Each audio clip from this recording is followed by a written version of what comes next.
प्यारे बंधुओं, अब मैं अपने इस 79th वीडियो में बात करने जा रहा हूँ an overview complete overview of coal handling plant and part of the main plant also. तो इसमें मैं चर्चा करूँगा कि हम कोल हैंडलिंग प्लांट में कोयले का मूवमेंट कैसे होता है। तो मैं बता दूँ कि कोयला जो है सबसे पहले ट्रैक हॉपर में रिसीव किया जाता है। ट्रैक हॉपर में कोयला आता है रेल ट्रैक सिस्टम से या रोड ट्रांसपोर्ट से आता है। रेल ट्रैक सिस्टम से दो तरह की अनलोड होती है, या तो कंप्लीट अगर बड़ा ट्रैक हॉपर है 200 मीटर और 250 मीटर, तो उस ट्रैक हॉपर में सभी हॉपर में वो कोयला अनलोड हो जाता है। कोयला अनलोड करने के भी दो तरीके हैं। कोई वैगन बॉक्सन होता है जो कि मैनुअली अनलोड होता है, कोई बॉटम डिस्चार्ज वैगन होता है जो सब एक साथ पूरे वैगन को बॉटम से खोल करके उसको अनलोड कर लेते हैं। और रोड ट्रांसपोर्ट से भी कोयला आता है, कहीं कहीं दोनों माध्यम से आता है। कोयले के जो जहाँ अरेंजमेंट आता है उसके हिसाब से आता है। कोयला जो है जो ट्रैक हॉपर में रिसीव होता है, हर साइज़ के कोयला होते हैं, छोटे बड़े बड़े बड़े साइज़, थोड़ा बड़े, हर साइज़ के होता है। ये कोयला जो है ट्रैक हॉपर में अनलोड होने के बाद वहाँ पैडल फीडर की मदद से उस कोयले को गिरा देते हैं बेल्ट के ऊपर। बेल्ट चलते रहता है। बेल्ट जो चलता है तो नॉर्मली फर्स्ट और कहीं कहीं सेकंड कन्वेयर में ILMS और CBMS लगे होते हैं। और ILMS CBMS के बारे में पहले चर्चा कर रहा हूँ। ILMS CBMS सिर्फ जो फेरस मटेरियल को ही पकड़ता है, वो नॉन फेरस मटेरियल को नहीं पकड़ता है। नॉन फेरस मटेरियल जैसे कि ब्रास हुआ, कॉपर हुआ, एल्युमिनियम हुआ या इवन स्टील को भी नहीं पकड़ता है, सिर्फ फेरस मटेरियल को पकड़ता है। नॉन फेरस मटेरियल को पकड़ने के लिए, डिटेक्ट करने के लिए MD लगा रहता है, जो कि ILMS CBMS के बाद में लगाना चाहिए और लगा रहता है। एक जगह बाई मिस्टेक पावर स्टेशन में देखा कि ILMS और CBMS के पहले लगा दिया गया था, तो इतना ज़्यादा ट्रिपिंग करने लगा कि वो सिस्टम को अलाउ नहीं करता था चलने देने के लिए, उसको बाईपास करना पड़ा। खैर बाद में हमने सुधार करवा दिया था। तो वो जो है MD जो है ILMS CBMS के बाद में ही लगा रहता है, जहाँ भी लगे। ये डिफरेंट सेट्स ऑफ कन्वेयर से ये जो कोयला जाता है वाइब्रेटिंग ग्रिजली फीडर में। वाइब्रेटिंग ग्रिजली फीडर के बाद जो है कोयला जाता है क्रशर में। क्रशर में कोयला क्रश होता है। क्रश जो होता है कोयला वो 30 mm साइज़ का होता है। 30 mm साइज़ का मतलब ये हो गया -30 mm साइज़ का होता है। -30 mm साइज़ का मतलब ये हुआ कि जो कोयले का स्क्रीन होता है वो 30 mm साइज़ का होता है। 30 mm साइज़ से जो कोयला पास हो जाता है तो पास होने वाले कोयले को -30 mm बोला जाता है।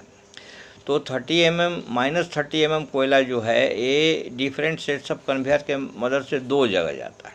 वो क्रशर के बाद में एक जाता है कोल स्टॉक यार्ड में। कोल स्टॉक यार्ड में कोयला हमको जब सरप्लस मिलता है कोल माइन से, साल के कुछ महीनों में कोयला का जो रिसिप्ट होता है वो सरप्लस होता है, ज़्यादा होता है, जिसे हम कोल स्टॉक यार्ड में जमा करते हैं और अपना स्टॉक मेंटेन करते हैं। जो हमारा जो है लीन पीरियड में, मानसून पीरियड में वो कोयला जो स्टॉक किए रहते हैं वो काम आता है। क्योंकि मानसून पीरियड में माइंस वगैरह में पानी भर जाता है, इसके लिए वहाँ से कोल प्रोडक्शन नहीं होता है। तो हम जो कोयला स्टोर करके कोल स्टॉक यार्ड में रखते हैं उसी कोयला को रिक्लेम करके फिर हम बॉयलर में भेजते हैं। बॉयलर भेजने का मतलब कि डिफरेंट सेट्स ऑफ कन्वेयर के मदद से हम कोयला बंकर में भेजते हैं। बंकर जो है कोयला प्लांट का लास्ट स्टोरेज है, जहां हम कोयला स्टोर करते हैं। बंकर में जो कोयला स्टोर किया जाता है उसको लाइव स्टोरेज किया जाता है, स्टोरेज बोला जाता है। लाइव स्टोरेज इसलिए बोलते हैं कि उस कोयला को सीधा हम कंजम्पशन पर्पस के लिए ही, यानी जनरेशन पर्पस के लिए ही रखे रहते हैं। उस बंकर से कोयला हमारा सीधा जाता है राह कोल फीडर में। राह कोल फीडर जो है लगा रहता है बंकर के जस्ट नीचे। वहाँ राह कोल फीडर में एक छोटा बेल्ट रहता है जिसकी मदद से वो कोयला जो है कोल मिल में डाला जाता है। कोल मिल भी कई तरह का होता है, बॉयल मिल होता है, बाल मिल होता है, कई तरह का होता है depending upon design of the mill. तो उस बॉल मिल से जो कोयला क्रश होता है, ये बॉल मिल में जो कोयला क्रश होता है -200 mm साइज़ का होता है।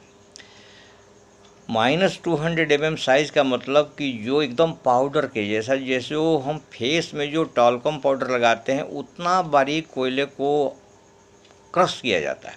कहाँ क्रश किया जाता है? कोल मिल में।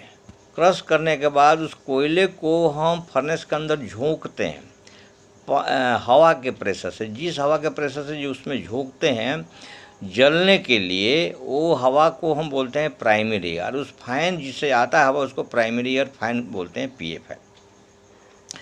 ये जो है बर्नर जो लगे रहते हैं फर्नेस के चारों कोनों में लगाते हैं, वो टेंजेंशियल फायरिंग के लिए बर्नर्स लगे रहते हैं। वो टेंजेंशियल फायरिंग से जब चारों कोने से कोल स्प्रे होता है with the help of primary air fan, तो बीच में फर्नेस के बीच में फायर बॉल बनता है। फायर बॉल में कोयला जो है थोड़ा लंबा स्टे करता है, लंबा स्टे करता है कोयला जलते हुए। तो लंबा स्टे करने से हमारा कोयले का प्रॉपर कंबशन होता है, माने each and every particle of coal जो है बर्न होता है, उसका हीट वैल्यू हम हीट वैल्यू निकालते हैं। हीट वैल्यू कोई लॉस नहीं जाता। उसके बाद जो है उसमें ऑक्सीजन परसेंटेज वगैरह मेंटेन किया जाता है प्रॉपर कंबशन के लिए। एक और फैन होता है, उसको हम बोलते हैं एफडी फैन। एफडी फैन से जो हवा जाता है, फोर्स ड्रॉट फैन, वो हवा जाता है उसको सेकेंडरी एयर बोलते हैं। एक और फैन होता है आईडी फैन। आईडी फैन होता है वो जो है फर्नेस से हम फ्ल्यू गैस जो निकलता है, जो कोयला जलने के बाद जो गैस निकलता है उसको खींचने के लिए, चिमनी के थ्रू बाहर भेजने के लिए आईडी फैन लगे होते हैं। तो एनीवे, तो उस जो कोयला फर्नेस के अंदर जो जलता है, तो फर्नेस के अंदर ट्यूब के अंदर पानी भरा रहता है। कौन पानी भरा रहता है? डीएम वाटर, डीमिनरलाइज्ड वाटर आता है। वो डीमिनरलाइज्ड वाटर कहाँ से आता है? डीएम प्लांट से आता है, जहाँ पर पानी का डीमिनरलाइजेशन करते हैं। वो ट्यूब में भरा रहता है। ट्यूब में पानी गर्म हो करके, वो गर्म होते होते जब ड्रम में जाता है, ड्रम का ऐसा डिजाइन रहता है कि नीचे में पानी रहता है, ऊपर में स्टीम रहता है, और जो ऊपर में स्टीम रहता है उसको हम वेट स्टीम बोलते हैं। वेट स्टीम निकल करके और जाता है लो टेम्परेचर हीटर में जाता है, लो टेम्परेचर सुपर हीटर में जाता है। लो टेम्परेचर सुपर हीटर में जाने के बाद फिर वो प्लाटेंट सुपर हीटर में जाता है। प्लाटेंट सुपर हीटर में फिर फर्दर हीटिंग के बाद वो जाता है फाइनल सुपर हीटर में। फाइनल सुपर हीटर में फर्दर हीटिंग के बाद वो सुपर हीटेड स्टीम बनता है। सुपर हीटेड स्टीम जो है का टेम्परेचर 540 डिग्री सेंटीग्रेड होता है। 540 डिग्री सेंटीग्रेड से ज़्यादा हीट नहीं करते हैं, प्रॉब्लम मेटलर्जी का संभवतः प्रॉब्लम है उसमें, तो वह 540 डिग्री सेंटीग्रेड तक उसका हम temperature super heated steam temperature को ले जाते हैं। अब डिग्री ऑफ सुपर क्या हीट क्या है? वो जो सुपर हीटेड स्टीम हम क्यों बनाते हैं? इसलिए कि सुपर हीटेड स्टीम जो है गैस लॉ को फॉलो करता है। गैस लॉ को फॉलो करने का मतलब यह है कि जैसे हमको हवा या कोई गैस दिखता नहीं है, सुपर हीटेड स्टीम भी नहीं देखता है। सुपर हीटेड स्टीम को हम वो टरबाइन के ब्लेड के ऊपर इंजेक्ट करते हैं। टरबाइन का ब्लेड के ऊपर इंजेक्ट करते हैं तो टरबाइन जो है, HP turbine, IP turbine, LP turbine, तीनों टरबाइन हमारा जो है कपल रहता है किससे? जनरेटर से। जनरेटर से जब कपल रहता है तो जब टरबाइन चलता है तो जनरेटर भी चलता है, तो हमारा बिजली बनती है। लेकिन जो एचपी टरबाइन में जो हम स्टीम देते हैं, वहाँ जो है उसको चलाने के बाद वो ठंडा हो जाता है, थोड़ा प्रेशर कम हो जाता है। तो उस स्टीम को फिर हम बॉयलर में लेके आते हैं। जिस बॉयलर में लेके आते हैं फिर उसको फर्दर गर्म करते हैं, वो रीहीटर में लाते हैं। रीहीटर में फर्दर उसको गर्म करके सुपर हीटेड स्टीम बना के उसको आईपी टरबाइन में देते हैं। आईपी टरबाइन में फिर वो अपना काम करने के बाद उसको निकल करके एलपी टरबाइन में जाता है। एलपी टरबाइन में फिर अपना काम करने के बाद, यानी जनरेटर को घुमाने के बाद, वो फिर वो कंडेंसर में जाता है। कंडेंसर में जाता है, कंडेंसर में कंडेंस होता है वो स्टीम पूरा अपना टरबाइन में काम करने के बाद। जब कंडेंस होता है तो कंडेंस करके उसको फिर पानी बनाते हैं। जब वो पानी बनाते हैं तो पानी हो जाता है हॉटवेल में जाता है। हॉटवेल से फिर कंडेंसेट पंप में जाता है। कंडेंसेट पंप में through LP heater, HP heater के थ्रू वो फिर डिएरेटर में जाता है। डिएरेटर में फिर वो पानी को फर्दर गर्म किया जाता है, डिएरेशन किया जाता है, और जो पानी शॉर्ट पड़ता है इन द इंटायर प्रोसेस, उतना पानी जो है डीएम प्लांट से डिएरेटर में मेकअप करते, उतना पानी को पूर्ति करते हैं। अब फिर वो डिएरेटर से पानी कहाँ जाता है? फीड पंप में जाता है। फीड पंप से पानी फिर जाता है इकोनोमाइजर में जाता है। इकोनोमाइजर बॉयलर में है, तो बॉयलर में जाता है पानी। बॉयलर से इकोनोमाइजर से फिर वो बॉयलर ट्यूब में जाता है। बॉयलर ट्यूब में जाता है तो फिर जो है वो फिर गर्म होता है, स्टीम बनता है, फिर पहले वाला प्रोसेस चालू हो जाता है। ये तो जो इंटायर जो है कोयले का इस तरह मूवमेंट होता है, वाटर का इस तरह होता है। डीएम वाटर जो है डीएम प्लांट से आता है, वो डिएरेटर में आता है, डिएरेटर से फिर प्रोसेसिंग होता है, तो कंप्लीट प्रोसेस है।